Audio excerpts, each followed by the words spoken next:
Welcome and thank you for coming to the EPBA. The EPBA is the Environmental Police Benevolent Association. It was formed in 2019 of actually December. There was a couple of EPOs that approached me a few months ago, I would say around July or August. And what had happened was they expressed concerns of their voice not being heard. And after that, I took it upon myself to listen to them, because we all in the end are EPOs. We're not just a member, non-member, free rider, freeloader, or any of that kind of stuff. We're all EPOs. When you're looking at your orders and you look at OCB, you're an EPO. You're not just a member. It doesn't say members on it, it says EPOs. So after talking with my brethren, I decided that I was, instead of going through the jargon of talking to lawyers and trying to figure out how do we start our own PBA, how do we get to that level? And everyone was like, well, we have the watershed PBA. Okay, well, we tried that in 2016, and then I started looking through bylaws, and I started rereading stuff and going through stuff, and I have all that information to share with everyone. But it's to my notion that the watershed PBA is in dissolution. If it's in dissolution, that means it doesn't exist for us. If it's still incorporated and it had bylaws, that means you had to have elections. If you haven't had elections in over a decade, and then you try to stop elections, it's a dissolution. I would like to see if it's a 1023.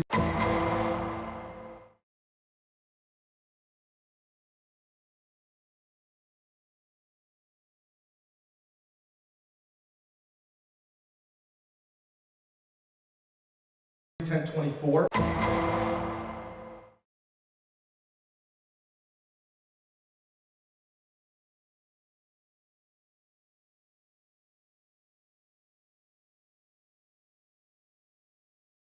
or 990.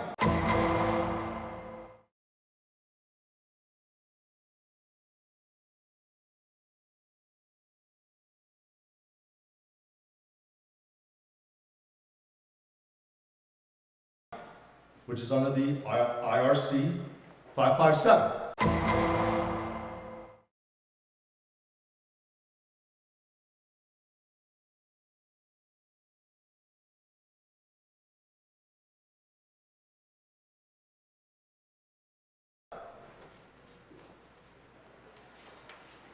So why did we form the EPBA? We formed it for your First Amendment right to speech and your right to assemble. That's your First Amendment. No one can take that from you.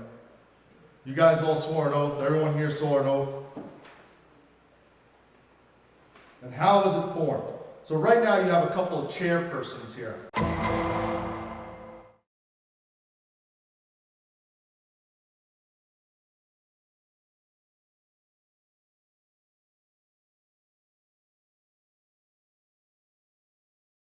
No one here is a president, vice president. No one here is a treasurer, secretary. So what I coined it was a EDAC, Environmental Police Benevolent Association, deliberative assembly person, chairperson. That's what you got out here. People that actually wanted to care, people that wanted to do it, people that wanted to form it. So let's talk a little bit about parliamentary process. We hear partisan, bipartisan. We have things called Robert's Rules of Order, Volume 11. That will probably get pumped out onto the website, but eventually we're going to be looking for people to join as members for the EPBA, associated contribution members. Does not mean you can't belong to another association. It means that you have your own EPBA. There needs to be an acknowledgement of agreement, and it's $25 for the year, and we're going to waive that for everybody in the first beginning when they join, because it's your PBA. Before you go into contributions, you need to have people established. There's no EIN number yet. Nothing has been established yet until you really get a board going. You need to have a board, but you need to have members first to vote for the board. Does that make sense? Okay. So, parliamentary process. You're going to get committees, you're going to get a board, and they're going to be elected into those positions. And they're going to start with the easy process of a motion, a debate, an agenda, new business, old business, an order, all that stuff. We haven't seen this type of culture, I don't think ever. I've been here for 10 years. I was a patrol for 9, and now I'm on ESU now. And I still haven't seen that parliamentary rule, ever. I haven't seen elections. I haven't seen much of anything lately. Is everybody aware what parliamentary rule is? Are you guys picking up? He's talking about the manner which, like, explain, like, it's how we're going to hold the meetings. Like, everybody has a voice. It's democracy. Nothing is. That's correct. That's correct, Elliot. I don't think they That's right. So the way a parliamentary process, or using Robert's Rules of Order, which I will attach, and I have attached to the bylaws, so this way everyone knows how to use them, and there's appendixes. So if you guys were like, hey, I want to get a new PBA sign and a new logo, and we're like, all right, put it into motion. Aye? First that? Sure. Second that? Awesome. It's in motion. It's done. Now it gets added to the new business for the next meeting for the members to vote. Wow. Yeah. Robert's Rules Order, Volume 11. The book is on Amazon. It's for $6. You can start spinning yourself on it. I did put it into the bylaws. Very few, because it's a lot. So what fits, whatever will fit us, right? So let's talk about the difference of a C3 and a C5. Watershed PBA, C3, fundraiser. Just a fundraiser. C5, EPBA, incorporated this month. Department of State, the Attorney General's office, the Secretary of the State, and CYB all approved it. You now have an EPBA. You have a PBA. It can accept membership. It can do a legal defense fund. It could do a retirement supplement fund. It could do 3 fundraisers per quarter, which means you could do 12. And you get to vote and have a say. You get to express your First Amendment right. Before you can do all that, we need to have a ballot committee. We need to extend ourselves to all the precincts, and you need to figure out how to select the person or people to get a ballot started. Have a committee. It's on the website. I also, and I designed the website, just in case we're all in agreement with that. I didn't pay anybody. These guys didn't pay me. I went ahead and did it myself. I went ahead and did the corporation myself. These guys helped me pay for it. I did it myself. I didn't pay the $5,000 or $2,500 for the lawyer to go do it, wait 6 months. We're kind of like in this limbo stage of what's going on with our other association, right? So we kind of went ahead and we picked a guy that knew how to do it. So not only that I know how to do a C5, I could do a C3, which means is I could do not-for-profits, which means I can incorporate, which is what I did for us. Because I'm getting tired of not having my voice. I'm getting exhausted from it. I have 2 kids, and when the benefits started and we didn't know what was going on, my youngest one needed braces. and I couldn't get the braces. So my wife was scrambling, trying to figure out, well, can we pay for this insurance? Can we do this? Can we do that? And I had to look at her and I go, not yet, honey, not yet. I don't know what's going on. I've had to tell her that now since September. And then I got told I got to pay more money, basically almost like dues in my paycheck through benefits. I'm okay with that because my family will be covered and I'll be covered. So I'm okay with that.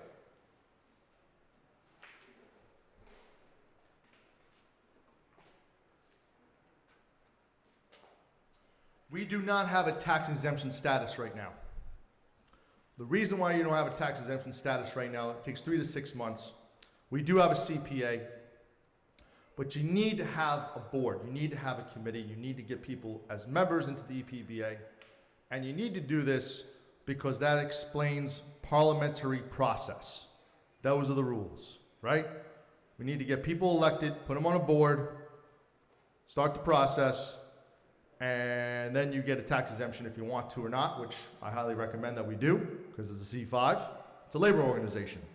It's a PBA. I'm sure everyone's heard this before.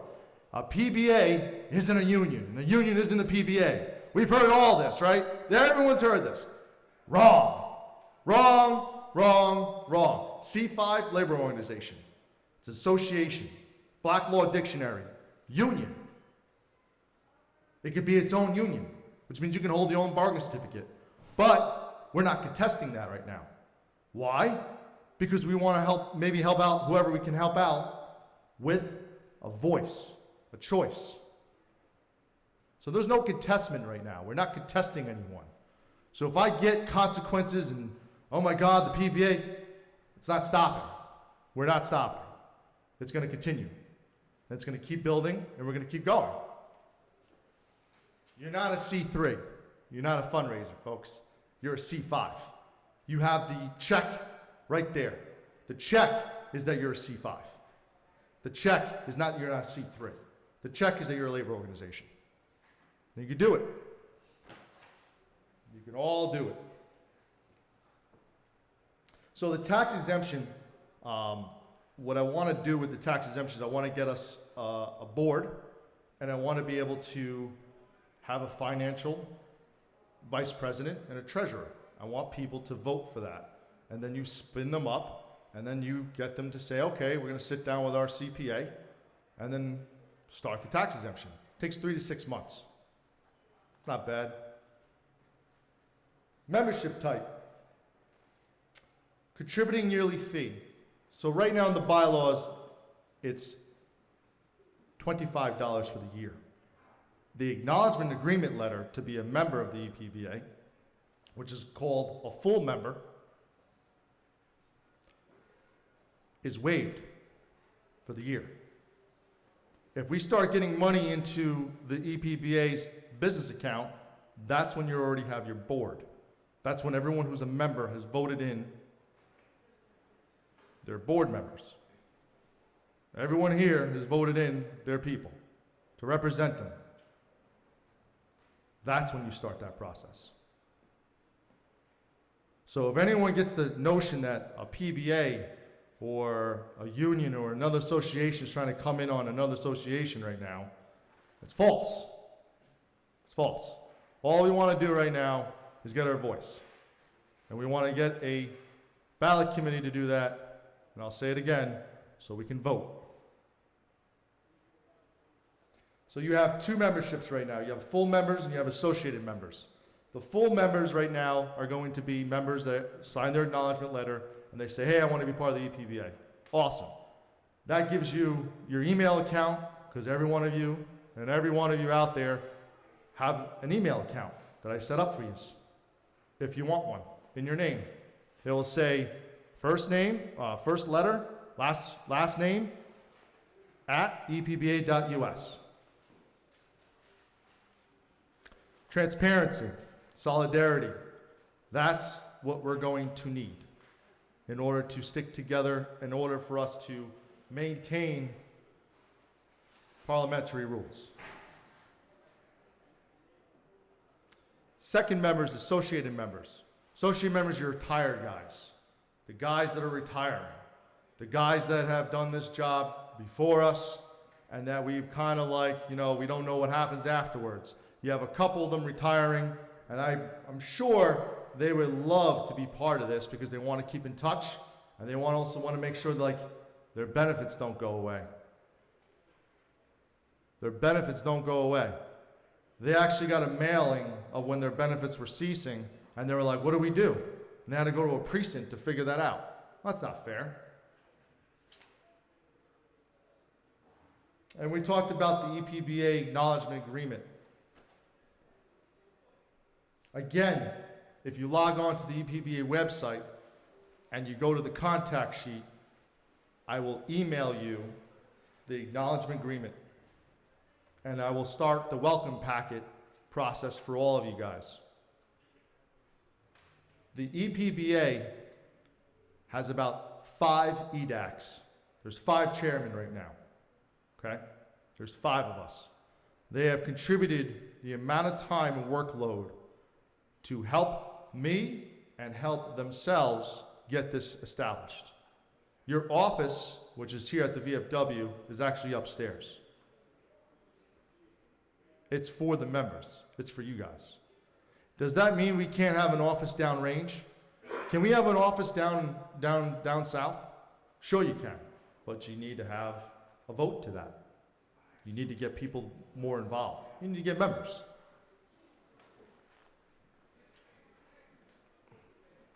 So let's go over committees real quick.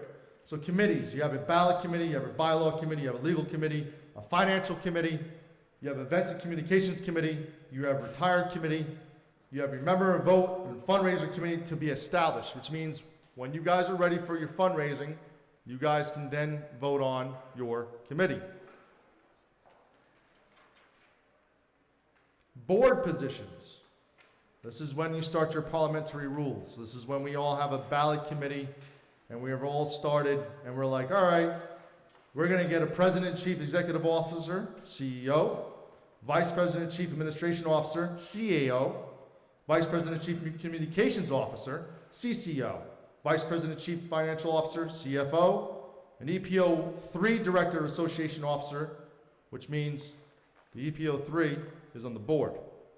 No EPO 3, and then you also have your EPO 2 director of association officer, your secretary, treasurer, quartermaster, and associate director retired. So the EPO 3s and 2s, you have 147 EPO 1s. You have 37 EPO 2s, and you have 14 EPO 3s. One is not on the roster because he's away on leave. So technically you have 15. But right now you have 147 EPO 1s.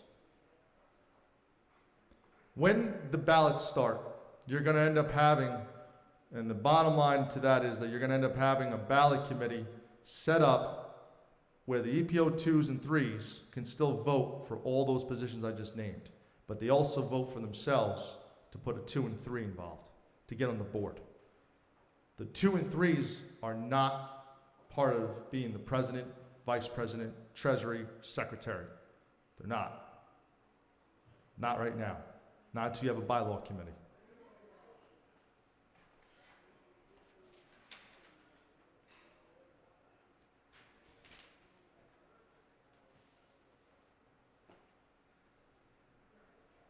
Bylaws. Bylaws are a living document. You need a bylaw committee because in the bylaws that were created, there's 41 pages of them right now. It took me about 2 months to create them. I had different legal advice. I had the EDACs helping me out. I've had other members among our ranks help me. And I put together so far about maybe 41 pages of the bylaws right now. The bylaws have certain sections in them that will state, until further notice, there's a bylaw committee, which means we have transparency among the people to have a voice and a say. When the bylaw committee gets together, they're going to put a packet. They're going to have an agenda, a motion, and then everyone, the next meeting is going to what? They're going to vote. They're all going to vote for that particular bylaw to be put into your bylaws. a say.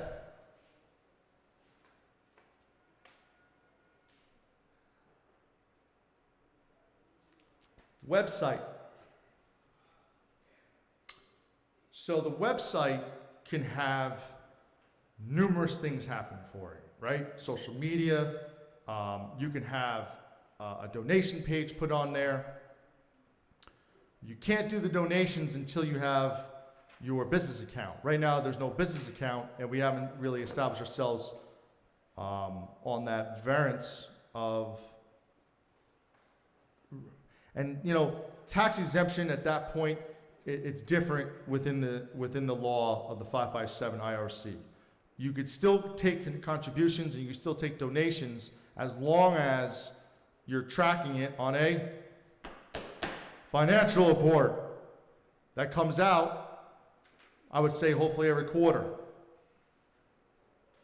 I think we should reiterate that this is definitely in the infant stages, Of course. and we're reaching out to members because we want to build it up. You could just reiterate that for the mic for people listening, because even though it's established, now we need it to grow as one, which takes members to make that happen. Elliot's got that point right. You need members in order for the EPBA to even be birthed correctly. They may have 5 guys that have started it, but all 5 guys haven't signed their acknowledgement agreement letter yet either. I haven't signed it. I have to sign it. I plan on signing it tonight. Even though I have 2 other people that have incorporated the EPBA, I plan on signing that acknowledgement agreement letter because I'm asking everyone else to do it, to be a member, to establish their First Amendment right.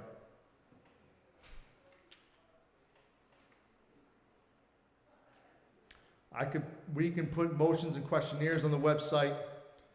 There's decisions out there that can be affecting us.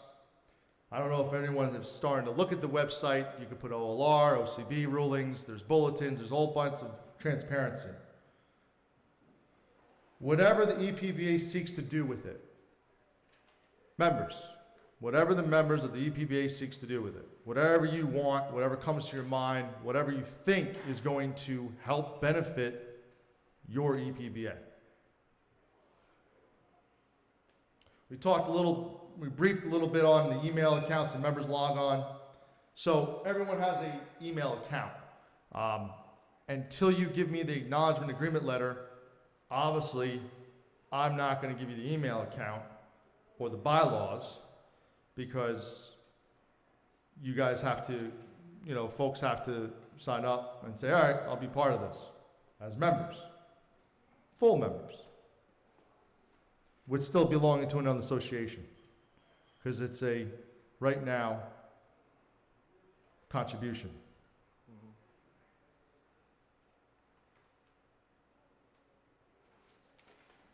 So we're going to flip. Meeting types, real quick. Again, parliamentary process and procedure. So you have regular meetings, you have special meetings, you have annual meetings, and you have executive session meetings. I'm not going to go into all that. It's basically in the form, it's in the pamphlet that is here tonight for some of the people that have come tonight here. Self-explanatory. If you have any questions, again, contact me on the contact sheet or MRK or Kruger. So MR Kruger at epba.us, or you could even do at support at epba.us. All right, at this time, I'm going to be taking questions. Does anyone have any questions? Anyone on the phone have any questions? I think it's best to reiterate that it is in its infant stages. We got a question. I got a question on the phone. Go ahead. What was your question on the phone?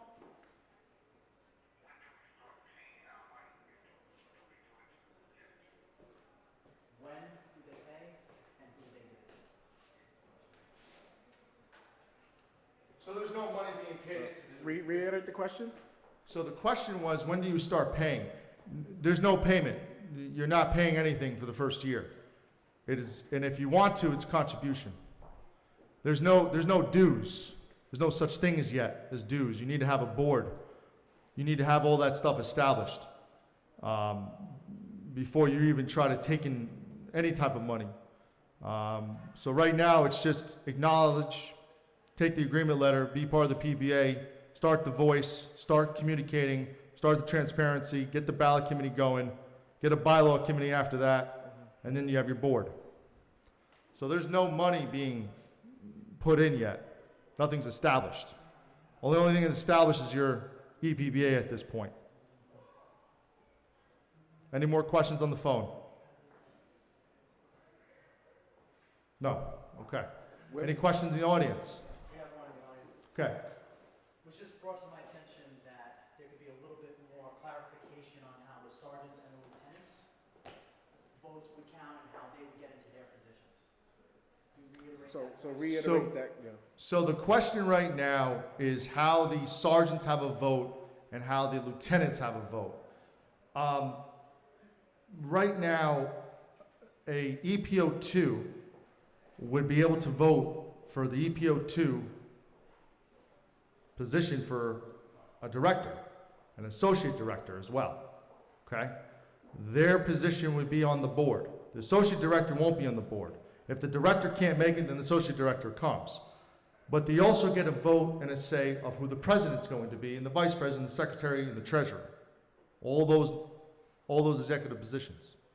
They also get a say on that. Why? Because they're EPOs.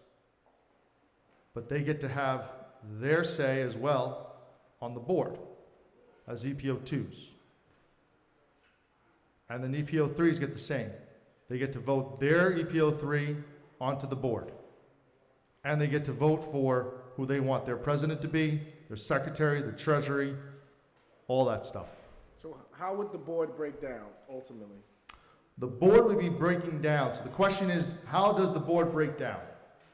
So, again, you have your president, you have your vice president of... And what are their title within the job? Would they be So, what do you mean? like EPO 1, EPO? So a president would be EPO 1. A vice president of finance would be EPO 2. Vice president of communications would be EPO 1. You know what I mean? A vice president of...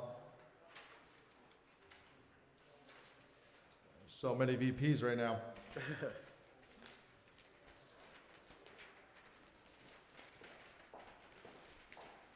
So you have your president, which is your chief executive officer.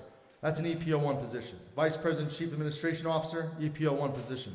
Vice president, chief communications officer, EPO 1 position. Vice president of EPO 3 director. Right? EPO 3 director. Do I have to say that? So EPO 3 director is a lieutenant. That would be on the board. EPO 2 director, association officer. EPO 2, that's a sergeant. He's on the board. Secretary, EPO 1. Treasurer, EPO 1. Quartermaster, that's the pick of the president. The president gets to pick the quartermaster.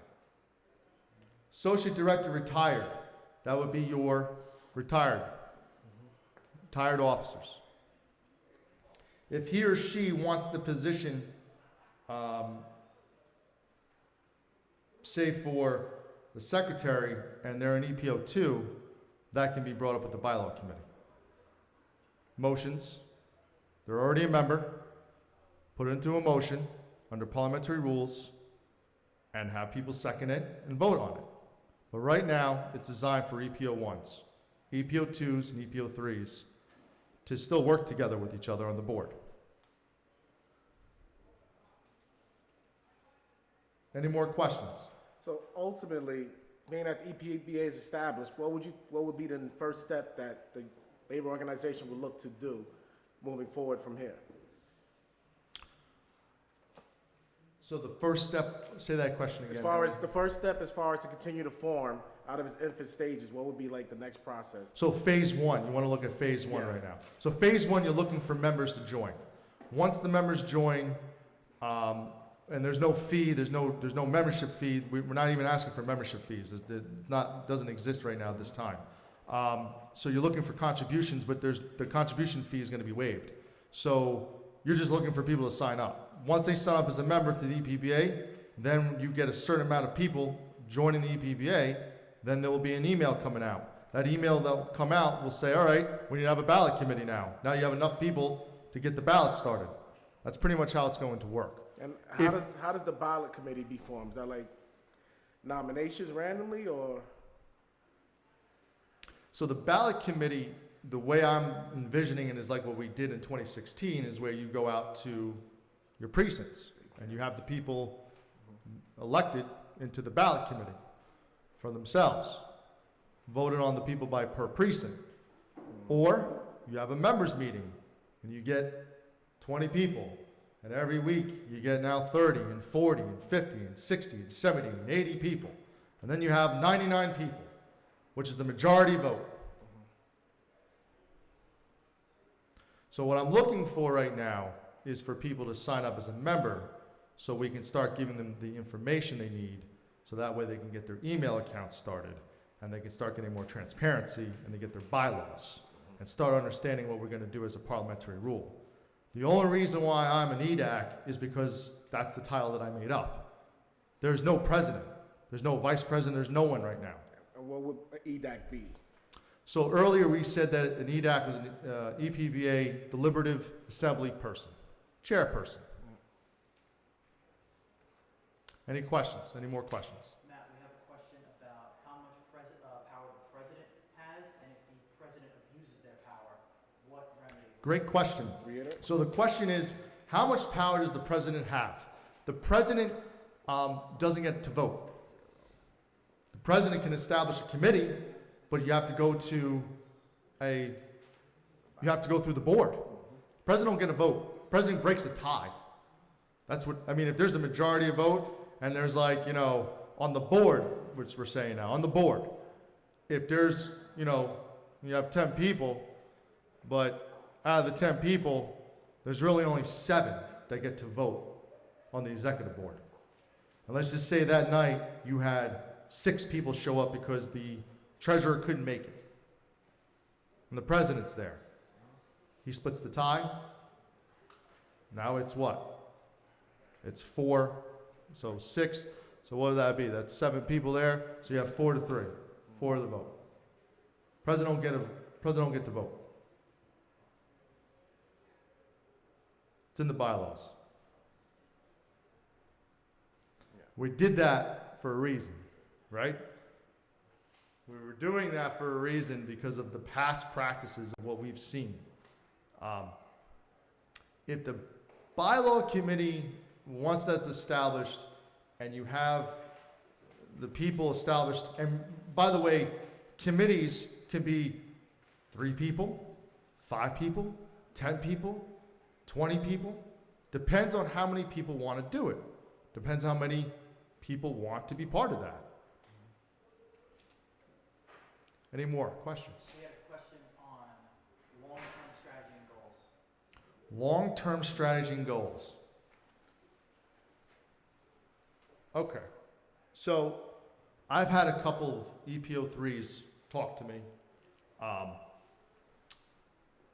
Recently, they were approaching me about if we have members in the EPBA, can we sign up? Can we get a letter sent to, say, the assemblyman up north to like a silver commission, which is state assemblymen and congressmen established on a board already to start a retirement? And my response to them was, yeah, we could set up a C3. You can set up a PAC, a political action campaign, and you select 3 corporators from the members of the EPBA. And the board and the people now select those guys or girls to represent you and start lobbying, start those practices. Or you pay someone to lobby, but you have a PAC to do it. You could do it. You can all do it now. You can do a seat. You can do this. We can all do this now. It's not the question whether or not can we do it ourselves. It's now the question is, how long will it take to get people in the right positions to do that? That's the question now. Can we really do that? The answer is yes, because I did it. C5, webpage, email accounts, bylaws. One guy. 4 guys contributing the information and going back and forth and trying to figure this out. Less than 4 months.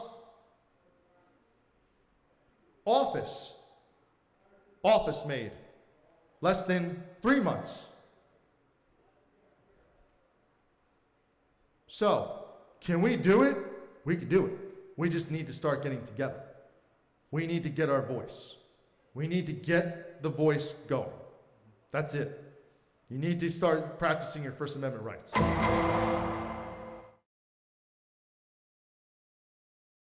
This PBA is going to happen. It has already happened. Just by being here tonight, it's already started. It's already here. It's happened. I'm signing my letter tonight. I'm going to submit it into my email account, and then I'm going to put it on file, and it's done. If anybody wants to look at information, you have to be the member, transparency, solidarity, and start with your voice. Start with your voice.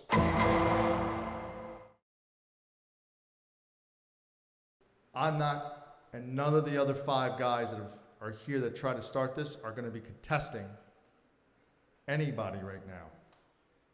If anything, right now, we just want to get the voice, and we want to establish a check and balance. That's what we want. And we want to do it for everybody, because we want to do it for ourselves. So, all right, any more questions? If there's no more questions, you have a question? Okay. So I'm going to bring up a couple of guys that have helped out, that are EDACs right now. They've been part of it since the beginning. They're the ones who have approached.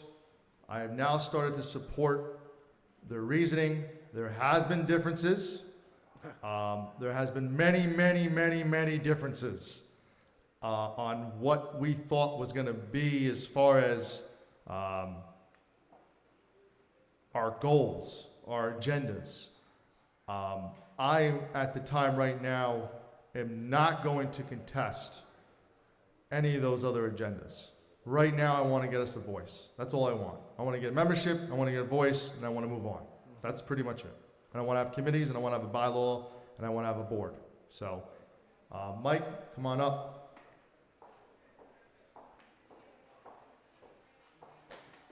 Go ahead and introduce yourself. Hello, everyone. My name is Mike Revere. Many of you probably do not know me. Some of the people in this room do. I'm happy to say that they've been my friends since I started here. And the questions that I've been receiving from a lot of people is this an organization that's going to try to contest? And if everybody reads the website, you'll get all those questions answered, or you can come to this meeting next week and you can ask those same questions again. We are currently not contesting anything. No contracts, no other organizations, nothing. That is not what we are doing this for. If a board is elected and that's what they choose to do, that's up to them. These individuals here today are not making that decision. It's not our job. Now, I received a question before about long-term strategy. Matt Kruger had discussed fixing the pension, trying to get a political action committee going to do that. That would be a subsidiary entity designed by the members. Or we can go out and we can find a lobbying group. That is up to the executive board at that time. That is not going to be the EDAC's decision. This is going to be as transparent as humanly possible. The bylaws are going to be decided by the committee and by the membership. So if you want to volunteer for the committee, you go right ahead and do that. Then the committee will come up with ideas, vote, and then it will be put to a vote to the entire membership. We will not be having large-scale votes like that until we have everybody on board. So you're not going to have 20 individuals making those decisions. You're going to have the department as a whole making those decisions. Now, do I have any questions from anyone over the phone? Anyone in the crowd? Anything like that? No? Anybody? Okay. Yep. All right. Hey, how you doing? So, we're all part of the police department here. My background in this type of meeting is from the firehouse. The firehouse teaches the new guys to come into the firehouse, do the job that needs to be done. The police department works the same way. There's a lot of old timers here that, a new guy just stepped up on the floor, and that's correct. The new guy just stepped up. No one else is stepping up yet. We all need to step up together. So, I'm fully supporting what you have to say and what you just said.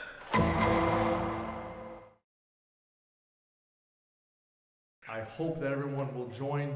I'm excited. I know that we're all here. Is there any?